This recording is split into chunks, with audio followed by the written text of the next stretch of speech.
अगर 8 to 9% की growth जो हर साल देखते हैं, और पंजाब के अंदर तो अच्छी ग्रोथ ही देख रहे हैं, तो वो एकदम से थोड़ा उसमें ड्रॉप आ गया।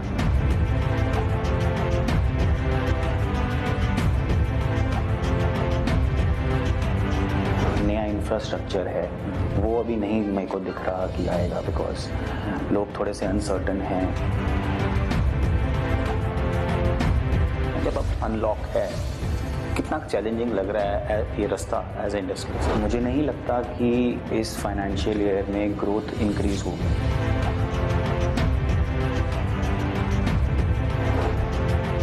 अगर स्मॉल एंड मीडियम इंडस्ट्री थोड़ी ग्रो करती है तो उससे मुझे लगता है कि एम्प्लॉयमेंट भी जनरेट होती है।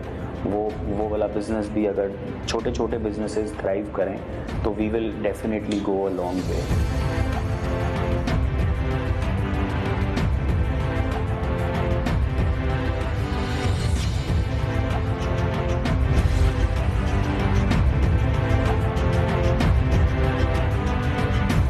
कोरोना वायरस के मामलों की रफ्तार होर तेज हो गई है।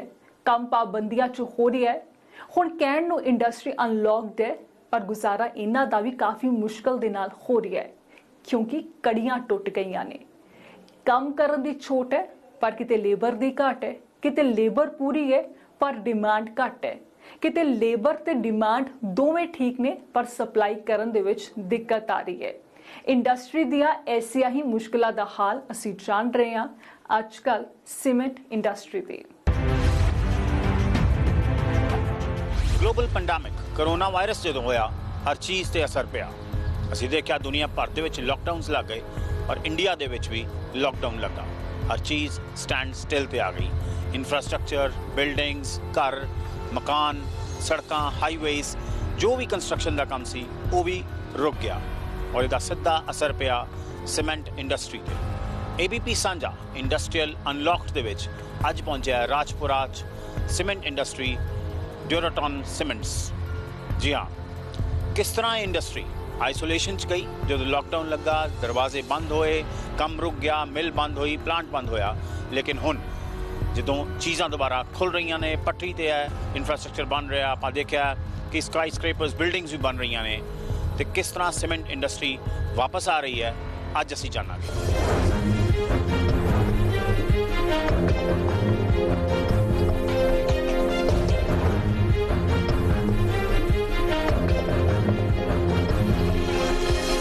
ड्यूराटॉन सीमेंट ਇਹ ਨਾਮ ਕਿਸੇ ਪਹਿਚਾਣ ਦਾ ਮੁਹਤਾਜ ਨਹੀਂ। ਵੇਖਣ 'ਚ ਸੀਮੈਂਟ ਚਾਹੇ ਪਾਊਡਰ ਵਾਂਗ ਹੁੰਦਾ ਹੈ, ਪਰ ਹਰ ਬੁਨਿਆਦ ਨੂੰ ਮਜ਼ਬੂਤੀ ਦਿੰਦਾ ਹੈ। ਵੱਡੀਆਂ ਵੱਡੀਆਂ ਬਿਲਡਿੰਗਸ ਤੇ ਘਰ ਇਸ ਦੇ ਆਸਰੇ ਤੇ ਟਿਕਦੇ ਨੇ।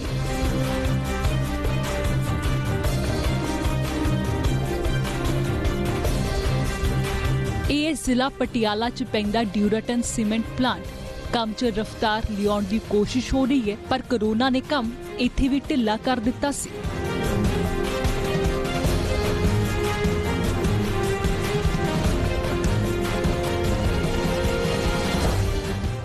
कोरोना वायरस, जी हाँ, ये वही पेंडेमिक है जिसने चाइना तो शुरुआत की थी और उस तो बाद हौली हौली पूरे ग्लोब दे विच, हिंदुस्तान दे विच और तकरीबन हर सूबे नूं भी इंपैक्ट किया। हर आदमी की जिंदगी इंपैक्ट हुई इस दे नाल। लेकिन ABP सांझा लगातार इंडस्ट्री नूं विजिट कर रहा है। एक प्रोग्राम है इंडस्ट्रीयल अनलॉकड, जिहदे विच आपां देख रहे हैं कि इंडस्ट्री नूं किस तरह असर पिया जो लॉकडाउनस होए और किस तरह इंडस्ट्री हुण जिहड़ी कि बड़ी इंपॉर्टेंट एलीमेंट हुंदी है किसी भी देश की इकोनॉमी का, इंप्लॉयमेंट जनरेशन का, किस तरह उस चों बाहर आ रही है। सो अज असीं पहुंचे हैं ड्यूराटॉन, जिहड़ा कि सीमेंट मैन्युफैक्चरिंग हाउस है राजपुरा के कोल, और ये सारी चीज़ समझांगे आपां ड्यूराटॉन के डायरैक्टर मिस्टर करण अग्रवाल को। Good afternoon sir. Good afternoon, how are you? Fine sir. Karan ji, जो लॉकडाउनस होए, एकदम कोरोना वायरस आया, किसी ने एक्सपैक्ट नहीं किया सी हो जाएगा, लेकिन जो होया पहले इंडस्ट्री का की हाल सी थोड़ी दा, और जो लॉकडाउन हो गए तो की हालात हुए? देखो, लॉकडाउन ने डेफिनेटली इंडस्ट्री को बहुत डिस्टर्ब किया है। इसको समझने के लिए मेरे को बोलना पड़ेगा कि हर इंडस्ट्री का अपना एक इकोसिस्टम है। इंडस्ट्री में अपने एम्प्लॉयज़ हैं, जो आपके पास में जो आपका कंज्यूमेबल है इंडस्ट्री का, आपका रॉ मटेरियल आ रहा है जा रहा है, आपका प्रोडक्ट है वो 500-600 डीलर्स के पास जा रहा है। तो यू कैन इमेजिन कि एक इंडस्ट्री के साथ कितने लोग अटैच्ड हैं और कितना इकोसिस्टम है इंडस्ट्री का। तो अगर लॉकडाउन है तो obviously everything comes to a stop, सब कुछ एक टाइम के लिए स्टैंड स्टिल हो जाता है।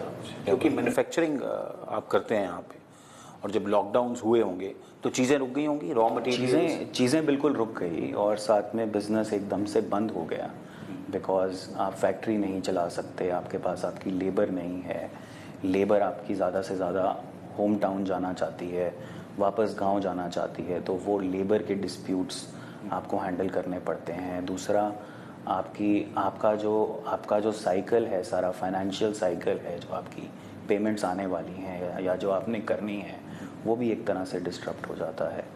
तो एक तरह से पूरा लॉकडाउन का सिनारियो हो गया इंडस्ट्री के लिए स्पेसिफिकली। लेबर का हमने देखा टेलीविज़न पे वो सीन्स भी किस तरह लेबर जा रही है फैक्ट्रीज़ को छोड़ के, कंस्ट्रक्शन साइट्स को छोड़ के। अगर मैं इस प्लांट की बात करूं तो करण जी, आपको भी ये चैलेंज आया यहाँ पे, कितने लेबर थी और अब गए? हम लोगों को ये चैलेंज आया, और लेबर के साथ इंटरेक्ट करने में ये समझ लगा कि जब एक पूरे कंट्री में लॉकडाउन हो जाता है या सेंटर से सीधा सब कुछ रातों रात बंद हो जाता है, तो लेबर के मन में बहुत सारे सवाल आते हैं, क्यों है, क्या है ऐसा, और वो अपने कंफर्ट फैक्टर में अपने जहाँ से हैं वहाँ पे जाने की कोशिश करते हैं अपनी सर्वाइवल के लिए। लेबर घरों घरी चली गई, कोरोना ने काम रोकिया, कंस्ट्रक्शन बिल्कुल ठप हो गई, जिससे नतीजे ये भुगत रहे ने ते असर लंबा चलने वाला है।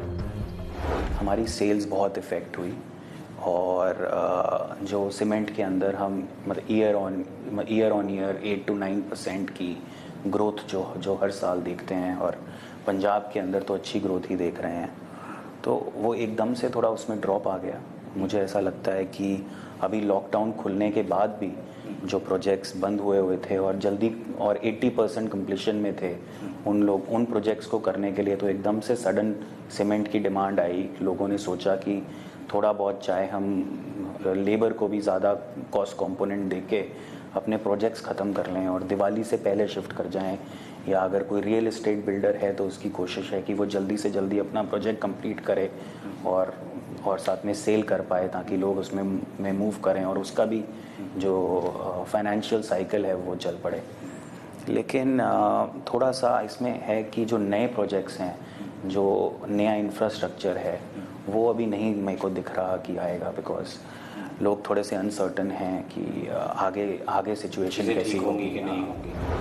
कोरोना सिर्फ बीमारी नहीं है, ये एक ऐसी आफत है जिसने अर्थव्यवस्था का भी दम तोड़ दिता, क्योंकि वड्डियां छोटियां हर तरह दी इंडस्ट्रीज बंद होईयां ते मंदी छा गई।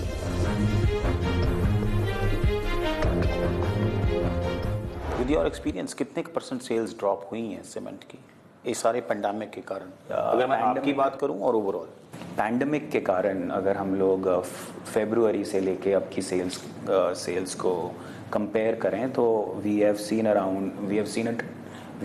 30% ड्रॉप इन द सेल्स।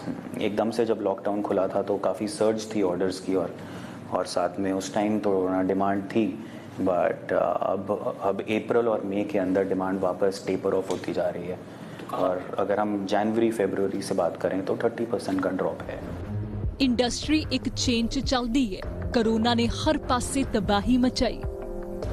हमारा सीमेंट अभी हिमाचल में जा रहा है, पंजाब में जा रहा है, और साथ में हरियाणा में तो ये तो सप्लाईज बिल्कुल रुक गई होंगी, इंटरस्टेट मूवमेंट तक बंद हो गई थी। वही जैसे मैंने बोला आपको कि इंडस्ट्री के साथ जो सारा इकोसिस्टम है वो इफेक्ट हुआ है, तो उसके अंदर सारा ट्रांसपोर्टेशन और साथ में सप्लाई चेन भी एक तरह से ना डिस्टर्ब हो गया। अगर मार्केट से आपको डिमांड नहीं आएगी, या मार्केट के अंदर लोकल कोई कहीं पे ऑड इवन स्कीम है या वीकेंड लॉक है, तो उसके कारण ऑब्वियसली डिमांड के ऊपर काफ़ी ज़्यादा फर्क है। हौली हौली सही पर काम अगे तोड़िया जा रहा है, इस उम्मीद नाल कि घाटियां चों छेती उभरिया जावे। आगे जाके मुझे प्लांट वाइज तो चीज़ें ठीक लग रही हैं, बट मुझे नहीं लगता कि इस फाइनेंशियल ईयर में ग्रोथ इंक्रीज होगी।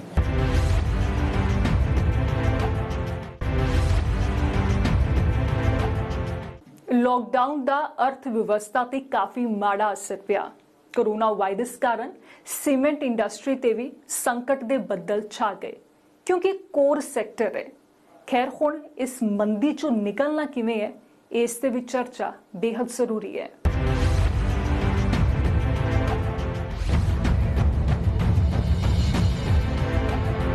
ਕੋਰੋਨਾ ਵਾਇਰਸ ਨਾਲ ਸਭ ਤੋਂ ਜ਼ਿਆਦਾ ਪ੍ਰਭਾਵਿਤ ਕਾਰੋਬਾਰ ਦੀ ਦੁਨੀਆ ਹੋਈ ਹੈ। ਕਰੋੜਾਂ ਦੇ ਨੁਕਸਾਨ ਦੇ ਨਾਲ ਇਹਨਾਂ ਤੇ ਨਿਰਭਰ ਲੋਕਾਂ ਲਈ ਵੀ ਸੰਕਟ ਖੜਾ ਹੋਇਆ। ਦੁਬਾਰਾ ਤੋਂ ਪੈਰ ਜਮਾਉਣ ਲਈ ਨਵੇਂ ਸਿਰੇ ਤੋਂ ਸ਼ੁਰੂਆਤ करनी पै रही है, जो आसान नहीं है।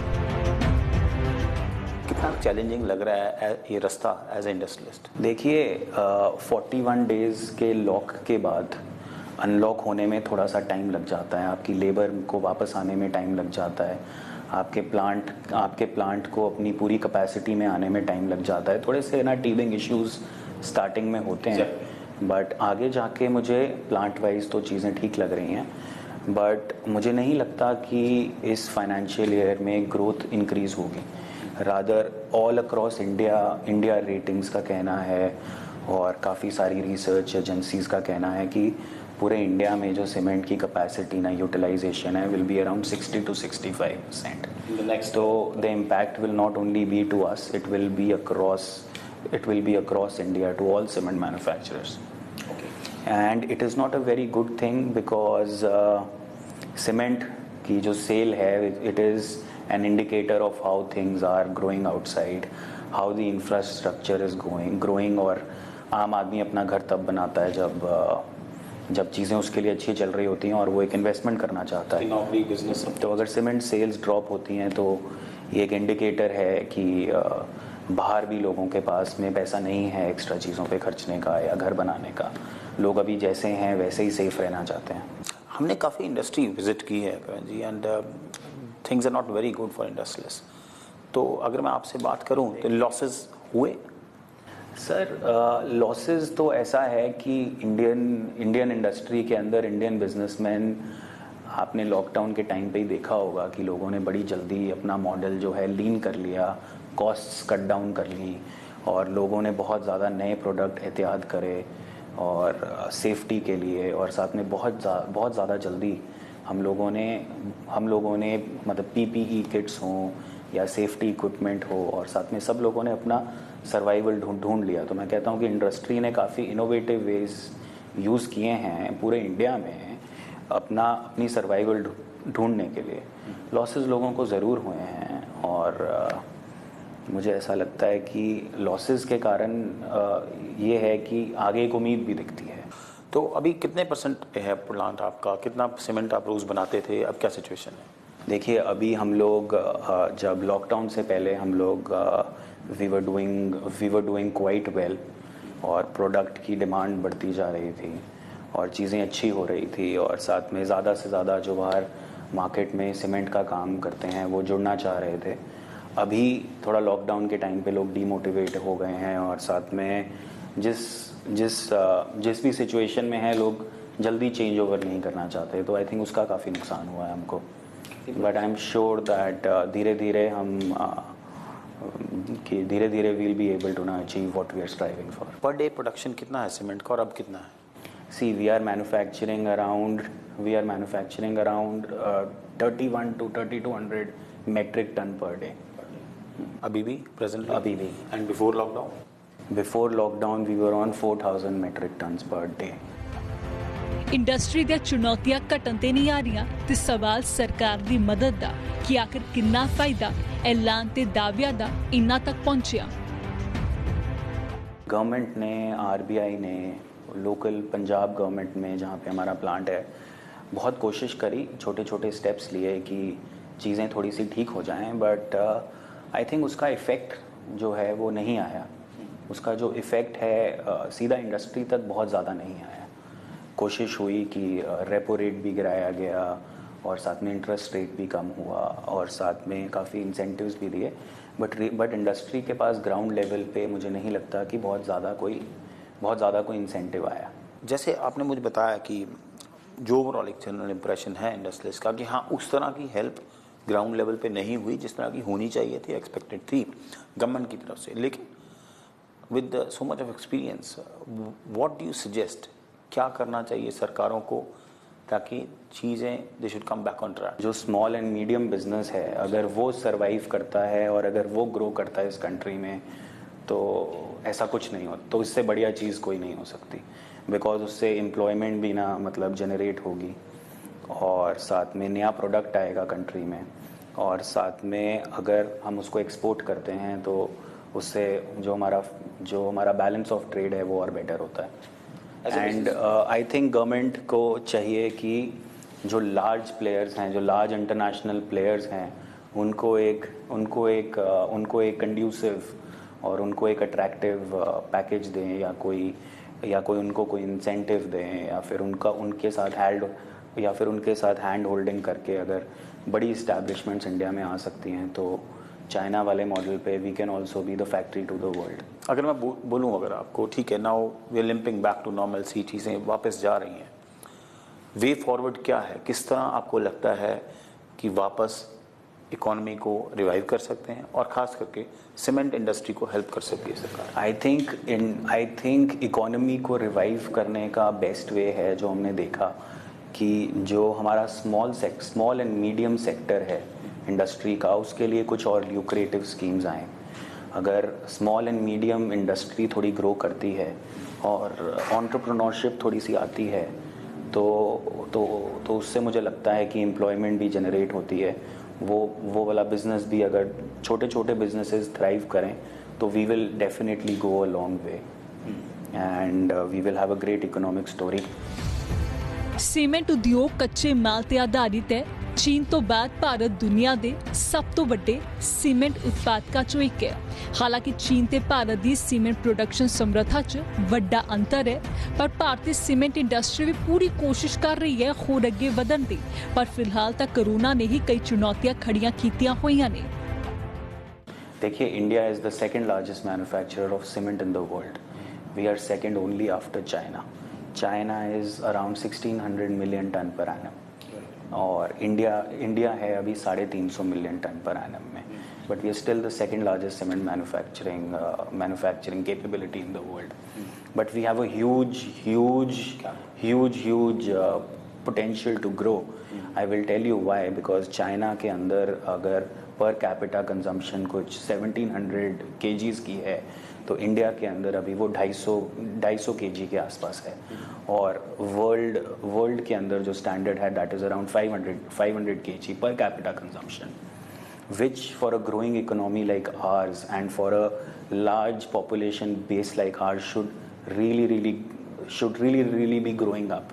अगर कंट्री में इकोनॉमिक ग्रोथ होती है तो आगे सीमेंट के अंदर बहुत ज़्यादा पोटेंशियल है, बिकॉज इतना बड़ा पॉपुलेशन बेस को बहुत ज़्यादा इंफ्रास्ट्रक्चर की ज़रूरत है आगे एक अच्छे स्टैंडर्ड ऑफ लिविंग के लिए और एक अच्छी इकोनॉमिक ग्रोथ के लिए फ्यूचर में।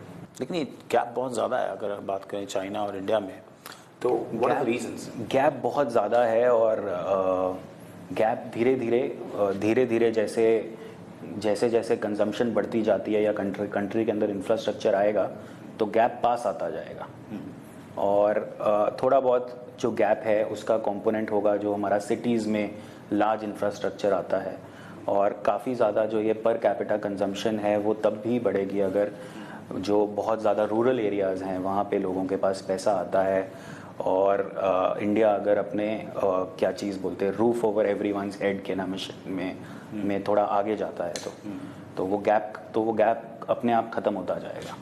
हमें आज ये समझने की ज़रूरत है कि जो लार्ज इकोनॉमीज़ हैं यूरोप में और साथ में यूएसए में या कनाडा में, उन लोगों ने अपनी पॉपुलेशन के लिए इंफ्रास्ट्रक्चर ऑलरेडी बना लिया है। हम अभी भी उस रास्ते में हैं कि हम लोग एक ऑप्टिमम इंफ्रास्ट्रक्चर बना लें अपनी इकोनॉमी। हम लोग अभी भी उसमें हैं कि एक ऑप्टिमम इंफ्रास्ट्रक्चर बना लें अपनी कंट्री के लिए। कोरोना काल च पैदा होईयां चुनौतियां च हर इंडस्ट्री दब के रह गई। हुण वेला उभरण दा है, पर जरूरत सरकार दे साथ दी है।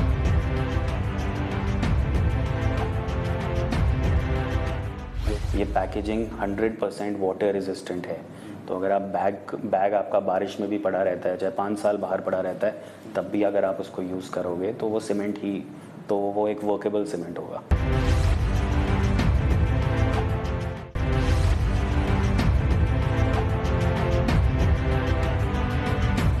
ड्यूराटन सीमेंट भारत का एडवांस सीमेंट इसनूं किया जाता है।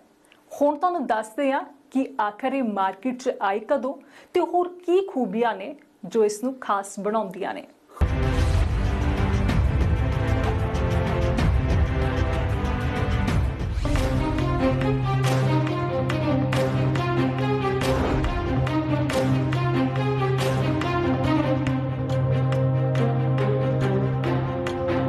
ਰਿਹਾਇਸ਼ੀ ਉਸਾਰੀ, ਅਸਮਾਨ ਛੂੰਦੀਆਂ ਇਮਾਰਤਾਂ, ਸੜਕਾਂ, ਰਨਵੇ, ਪੁਲ, ਫਲਾਈਓਵਰ ਸਭ ਸੀਮੈਂਟ ਦੀ ਮਜ਼ਬੂਤੀ ਨਾਲ ਟਿਕਦੇ ਨੇ। ਚਾਹੇ 2.5 ਸਾਲ ਪਹਿਲਾਂ ਡਿਊਰਾਟਨ ਦੀ ਸ਼ੁਰੂਆਤ ਹੋਈ, ਪਰ ਇਸ ਘੱਟ ਵਕਤ 'ਚ ਹੀ ਇਹਨਾਂ ਨੇ ਚੰਗੀ ਗੁੱਡਵਿਲ ਬਣਾਈ।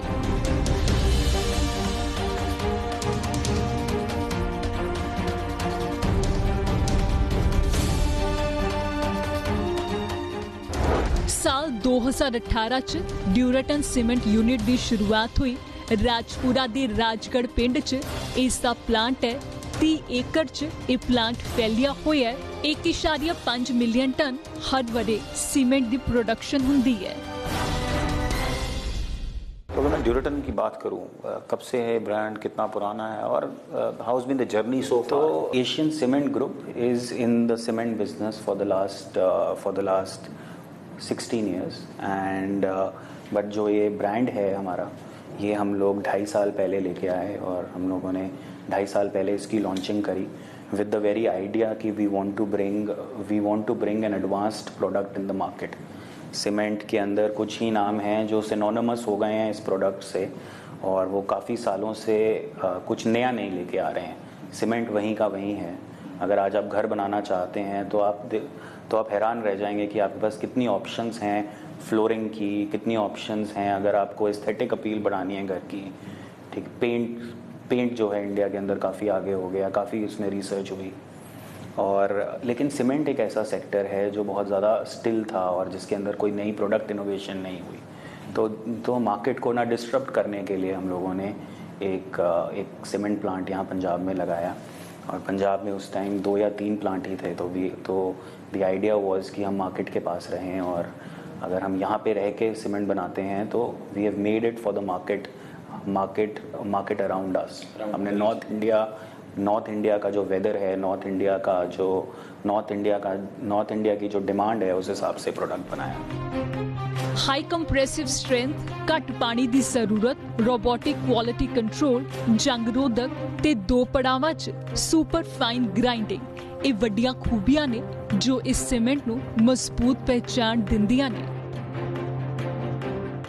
देखिए हमारा जो ऑब्जेक्टिव है और ड्यूराटन का जो एथॉस है, दैट हैज़ ऑलवेज बिन कि हम मार्केट के अंदर हमेशा टेक्नोलॉजिकली एडवांस प्रोडक्ट दें। फ़िलहाल हमारी प्रोडक्ट रेंज के अंदर एक ड्यूराटन 5X है जो नॉर्मल सीमेंट के मुकाबले जिसकी 20-25% स्ट्रेंथ ज़्यादा मिलेगी आपको और वो एक ब्लॉक बैग पैकेजिंग में है तो उस पैकेजिंग के अंदर लीकेज कम है और साथ में पैकेजिंग काफ़ी ज़्यादा अट्रैक्टिव है। जो लॉस ऑफ प्रोडक्ट है नॉर्मल पैकेजिंग के अंदर, जब वो प्लांट से निकलता है और जब तक कंज्यूमर तक पहुंचता है तो कुछ लॉस हो जाता है उसमें प्रोडक्ट का। हमारे बैग के अंदर वो नहीं है और जो हमारी सारी प्रोसेसिंग है वो हम लोग 2 स्टेज ग्राइंडिंग से कर रहे हैं। It is a German technology wherein we are grinding the cement much finer, जिसके कारण जो सीमेंट यूज़ करते हैं स्ट्रेंथ बहुत ज़्यादा है और साथ में प्रोडक्ट की फिनिश बहुत अच्छी है। सेकेंडली जो ड्यूराटन 7X WR प्लस प्राइम है वो एक टोटली वेदर रेजिस्टेंट सीमेंट है। तो जो बहुत सालों से लोगों को दिक्कत आती है कि दीवारों के अंदर कुछ क्रैक्स हैं या पानी आ रहा है या शोरा आ रहा है और साथ में रूफ़ के अंदर से जो हमें लगता है कि कुछ लीकेजेस हो रही हैं, ये एक टोटली वाटर रेजिस्टेंट प्रोडक्ट है जो अगर आप यूज़ करते हो तो आपके घर के अराउंड एक तरह की प्रोटेक्शन मिल जाती है आपको आउटसाइड एनवायरनमेंट से। और दूसरा जो ये WR प्लस की पैकेजिंग है वो बहुत एडवांस्ड है। We are the only ones in the world जो ये पैकेजिंग यूज़ कर रहे हैं। ये पैकेजिंग 100% वाटर रेजिस्टेंट है। तो अगर आप बैग आपका बारिश में भी पड़ा रहता है, चाहे 5 साल बाहर पड़ा रहता है, तब भी अगर आप उसको यूज़ करोगे तो वो सीमेंट ही तो वो एक वर्केबल सीमेंट होगा। मैंने देखा वो एक्वेरियम में भी रखा हुआ है। हाँ, तो प्रोडक्ट की शेल्फ लाइफ बहुत ज़्यादा है और साथ में आप उसको रख सकते हो। आपको कोई स्ट्रेस लेने की ज़रूरत नहीं है कि मैं जल्दी यूज़ करूँ वरना ख़राब हो जाएगा। ਇਸ ਤਰ੍ਹਾਂ ਦੇ ਐਕਸਪੈਰੀਮੈਂਟ ਸੀਮੈਂਟ ਇੰਡਸਟਰੀ ਕਰ ਰਹੀ ਹੈ ਤੇ ਅੱਗੇ ਵਧਣ ਦੀ ਕੋਸ਼ਿਸ਼ ਹੋ ਰਹੀ ਹੈ। ਖੈਰ ਇਹ ਤਾਂ ਗੱਲ ਹੋਈ ਨਵੇਂ ਤਜਰਬਿਆਂ ਦੀ, ਅੱਗੇ ਵੇਖੋ ਸੀਮੈਂਟ ਮੈਨੂਫੈਕਚਰਿੰਗ।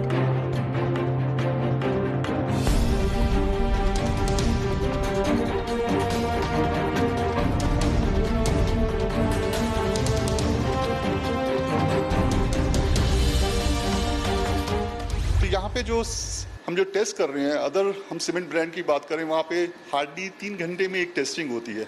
सो यहाँ पे हम एवरी 15 मिनट्स में हमारे सिंपल ऑटो सैंपलर से सैंपल्स लैब में पहुँच रहे हैं, जिसको हम रोबोट में फीड करते हैं। और रोबोट जो है वो ऑटोमेटिकली 2 एस्पेक्ट्स पे, एक तो उसका प्रॉपरली अपना जो अपने पैरामीटर्स है उनको चेक करता है, साथ के साथ particle size of the cement, कि सीमेंट में पार्टिकल साइज वेरी इंपॉर्टेंट, कि पार्टिकल्स कितने आपके बारीक रहेंगे, कितने उनका यूनिफॉर्म साइज के रहेंगे और कितने नैरो रेंज में रहेंगे, उतनी ही आपकी अल्टीमेट स्ट्रेंथ डेवलपमेंट में वो इफेक्ट करते हैं।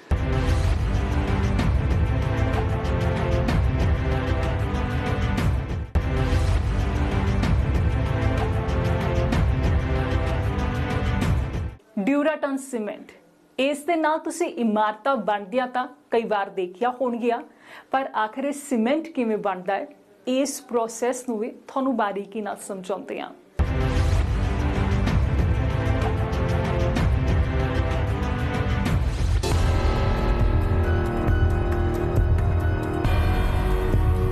ਛੇ 7 ਦਹਾਕੇ ਪਹਿਲਾਂ ਦੇਸ਼ 'ਚ ਕੱਚੇ ਘਰਾਂ ਦੀ ਬਹੁਤਾਤ ਸੀ, ਮਿੱਟੀ ਤੇ ਗਾਰੇ ਨਾਲ ਬਣੇ ਘਰ। ਪਰ ਵਕਤ ਬਦਲਿਆ ਤੇ ਫਿਰ ਬਣੀਆਂ ਅਸਮਾਨ ਛੂੰਦੀਆਂ ਇਹ ਇਮਾਰਤਾਂ, ਕਿਉਂਕਿ ਹੁਣ ਮਿੱਟੀ ਗਾਰੇ ਦੀ ਥਾਂ ਲੈ ਲਈ ਹੈ ਸੀਮੈਂਟ ਨੇ।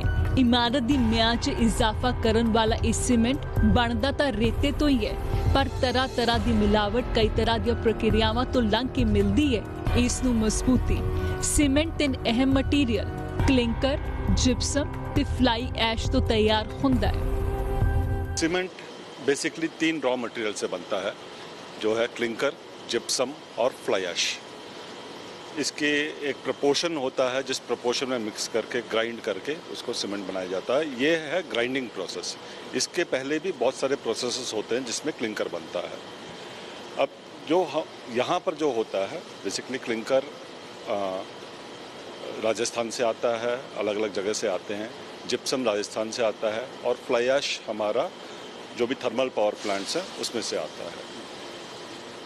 जैसे ही हमारे फैक्ट्री एंटर करता है, हमारे पास ऑटोमेटिक वे ब्रिज है, जिसमें मैनलेस वे ब्रिज है। गाड़ी जाके खड़ा होता है एंड ऑटोमेटिक वेट कैप्चर होता है against that particular raw material, और वो हमारे ERP सिस्टम में चला जाता है। आफ्टर द वे ब्रिज ये हमारा जो रॉ मटेरियल वेयर हाउस है वहाँ जाके अनलोड होता है। हमारे पास जैसे क्लिंकर है, क्लिंकर का लगभग 45,000 मेट्रिक टन का कैपेसिटी है स्टोरेज का। जिप्सम का अराउंड 5,000 टन्स का है। तो total approximately 50 to 55,000 tons of material we store as raw material. Now after this clinker, gypsum is taken into the mill. We have got a unique combination of HRP, that is high roller press, and a ball circuit, जिसमें हमारा cement बनता है। इस process का uniqueness ये है कि जो कंसिस्टेंट क्वालिटी हमें चाहिए रहता है, इस दोनों कॉम्बिनेशन सर्क्यूट से हमारा कंसिस्टेंट क्वालिटी बनता है। Clinker and gypsum are taken to a weigh feeder, where in particular weight में वो हमारे इसमें जाता है, HRP सर्क्यूट में जाता है, और उसमें हाई प्रेशर में उसको कंप्रेस किया जाता है। It becomes minute. After this वो एक हाई एफिशिएंसी सेपरेटर में जाता है। उस हाई एफिशिएंसी सेपरेटर के बाद उसका जो पार्टिकल्स है हमारे मिल में आता है। मिल में क्या होता है कि मिल में ग्राइंड होता है। मिल में वी हैव ग्राइंडिंग मीडिया, और ग्राइंडिंग मीडिया हमें इसको क्लिंकर और जिप्सम को और फाइन ग्राइंड करता है, और मिल से निकलकर सेकेंड स्टेज एक सेपरेटर में जाता है, हाई एफिशिएंसी सेपरेटर में जाता है। इस सेपरेटर में जो सुपर फाइन मटेरियल है वो हमारे सीमेंट साइलो के अंदर स्टोरेज में चला जाता है और जो कोर्स मटेरियल है वो वापस बॉल मिल में आ जाता है for grinding. This is the overall grinding process. ਮਿਸ਼ਰਣ ਤਾਂ ਤਿਆਰ ਹੈ ਪਰ ਅਜੇ ਇਸ ਨੇ ਸੀਮੈਂਟ ਦਾ ਰੂਪ ਨਹੀਂ ਧਾਰਿਆ। ਅਜੇ ਹੋਰ ਪੜਾਵਾਂ ਚੋਂ ਲੰਘਣਾ ਹੁੰਦਾ ਹੈ ਜਿਸ 'ਚ ਸਭ ਤੋਂ ਅਹਿਮ ਹੈ ਗੁਣਵੰਤਾ ਦੀ ਜਾਂਚ, ਜਿਸ ਲਈ ਖਾਸ ਰੋਬੋਟਿਕ ਲੈਬ ਹੈ ਜਿੱਥੇ ਆਟੋਮੈਟਿਕਲੀ ਲਏ ਜਾਂਦੇ ਨੇ ਸੈਂਪਲ ਤੇ ਫਿਰ ਹੁੰਦਾ ਹੈ ਕੁਆਲਿਟੀ ਚੈੱਕ। ਸਾਰੇ ਪੈਮਾਨਿਆਂ ਤੇ ਖਰੇ ਉਤਰਨ ਤੇ ਹੀ ਸ਼ੁਰੂ ਹੁੰਦੀ ਹੈ ਸੀਮੈਂਟ ਦੀ packing. Technology we have deployed here, आप देख सकते हैं कि is one of the north India में is the best, this is the only robotic lab we have. So what is the purpose? Robotic lab का purpose यही है कि हम अपने प्रोसेस कंट्रोल को और स्ट्रेंथन करें ताकि हमारे क्वालिटी चेक्स और उसमें और ज़्यादा बढ़े, सो दैट कि there should not be any human errors. And human जितनी इंटरवेंशन कम रहेगी तो उतनी ही हमारी जो क्वालिटी है, क्वालिटी में अल्टीमेटली हमें जो क्वालिटी चाहिए, डिज़ायर्ड क्वालिटी चाहिए, उसमें स्ट्रेंथ प्रॉपर मिले और एक कंसिस्टेंसी मिले क्वालिटी में, so that there should not be change in quality. Today is there some quality and tomorrow is something different quality, so that is where the robotic lab and this comes in the picture. तो यहाँ पे जो हम जो test कर रहे हैं, other हम सीमेंट ब्रांड की बात करें वहाँ पे हार्डली 3 घंटे में एक टेस्टिंग होती है। सो यहाँ पे हम एवरी 15 मिनट्स में हमारे सिंपल ऑटो सैंपलर से सैंपल्स लैब में पहुंच रहे हैं जिसको हम रोबोट में फीड करते हैं और रोबोट जो है वो ऑटोमेटिकली 2 एस्पेक्ट्स पे, एक तो उसका प्रॉपरली अपना जो अपने पैरामीटर्स है उनको चेक करता है, साथ के साथ particle size of the cement, कि सीमेंट में particle size is very important, कि पार्टिकल्स कितने आपके बारीक रहेंगे, कितने उनका यूनिफॉर्म साइज के रहेंगे और कितने नैरो रेंज में रहेंगे, उतनी ही आपकी अल्टीमेट स्ट्रेंथ डेवलपमेंट में वो इफेक्ट करते हैं। तो यहाँ पे हमारा बाकी लेबोरेटरीज में कहीं पे भी ऑनलाइन एक्सरे एनालाइजर्स या ऑनलाइन पार्टिकल साइज एनालाइजर्स नहीं रहते। वहाँ पे अभी भी जो एंशिएंट मेथड्स हैं उनसे क्वालिटी कंट्रोल किया जाता है, लेकिन यहाँ पे हम all is through robots. Feedback होता है वो मिल में चला जाता है और करेक्शन होता है। सो ऑनलाइन करेक्शन होता है जिसके कारण हमारा कंसिस्टेंट क्वालिटी बनता है। पोस्ट दिस जो हमारा साइलो कैपेसिटी है, सीमेंट साइलो कैपेसिटी है, वो लगभग 15,000 टन है। इसमें सीमेंट स्टोर करते हैं और उसके बाद हमारे पास FLS के 2 पैकर्स हैं जिसमें लगभग 150 टन पर आवर पर पैकर का पैकिंग होता है। उसमें पैक करके हम ट्रांसपोर्ट के थ्रू बाहर अपने कस्टमर्स को भेजते हैं।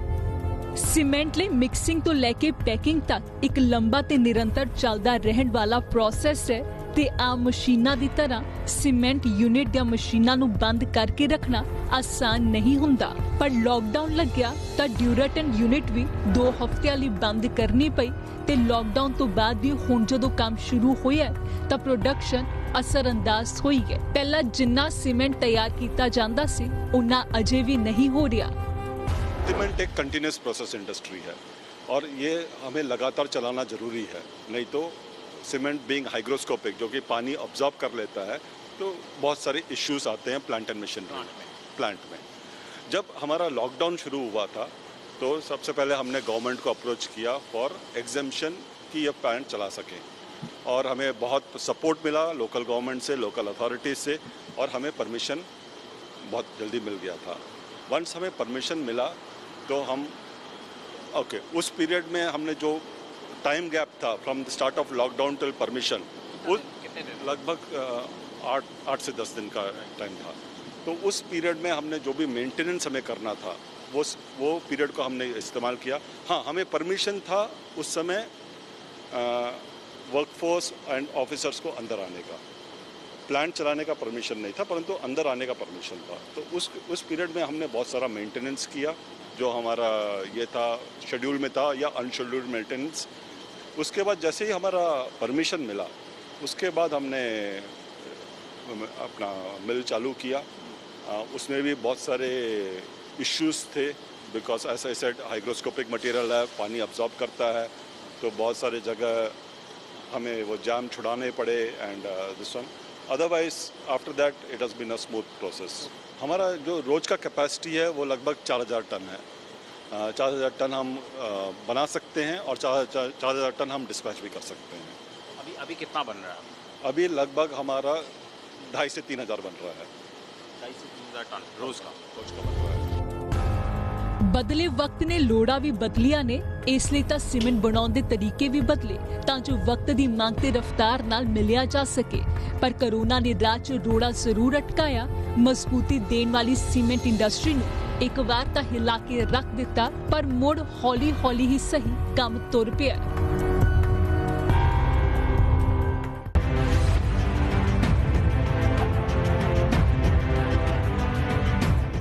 ਇੰਡਸਟਰੀ ਅਨਲੌਕਡ ਦੇ ਇਸ ਐਪੀਸੋਡ 'ਚ ਅੱਜ ਦੇ ਲਈ ਇੰਨਾ ਹੀ। ਅਗਲੇ ਹਫਤੇ ਫਿਰ ਮਿਲਾਂਗੇ, ਕਿਸੇ ਹੋਰ ਇੰਡਸਟਰੀ ਦਾ ਰੁਖ ਕਰਾਂਗੇ ਤੇ ਜਾਣਾਂਗੇ ਆਖਰ ਉਹਨਾਂ ਨੂੰ ਕਿਹੜੀਆਂ ਚੁਣੌਤੀਆਂ ਆ ਰਹੀਆਂ ਨੇ ਇਸ ਕਰੋਨਾ ਸੰਕਟ ਦੇ ਵਿੱਚ। ਫਿਲਹਾਲ ਮੈਨੂੰ ਦਿਓ ਇਜਾਜ਼ਤ ਤੇ ਦੇਸ਼ ਦੁਨੀਆ ਦੀਆਂ तमाम ਖਬਰਾਂ ਲਈ ਦੇਖਦੇ ਰਹੋ ABP ਸਾਂਝਾ। जोश, जज्बा, जुनून।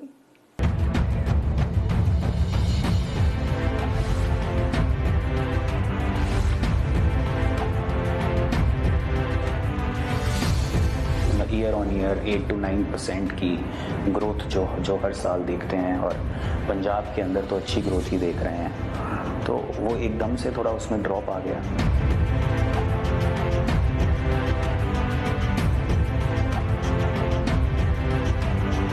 नया इंफ्रास्ट्रक्चर है वो अभी नहीं मेरे को दिख रहा कि आएगा, बिकॉज लोग थोड़े से अनसर्टन हैं।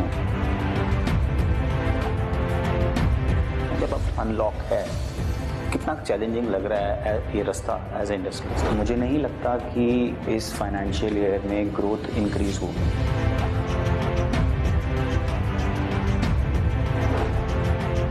अगर स्मॉल एंड मीडियम इंडस्ट्री थोड़ी ग्रो करती है तो उससे मुझे लगता है कि एम्प्लॉयमेंट भी जनरेट होती है। वो वाला बिजनेस भी, अगर छोटे छोटे बिजनेसेस थ्राइव करें तो we will definitely go a long way.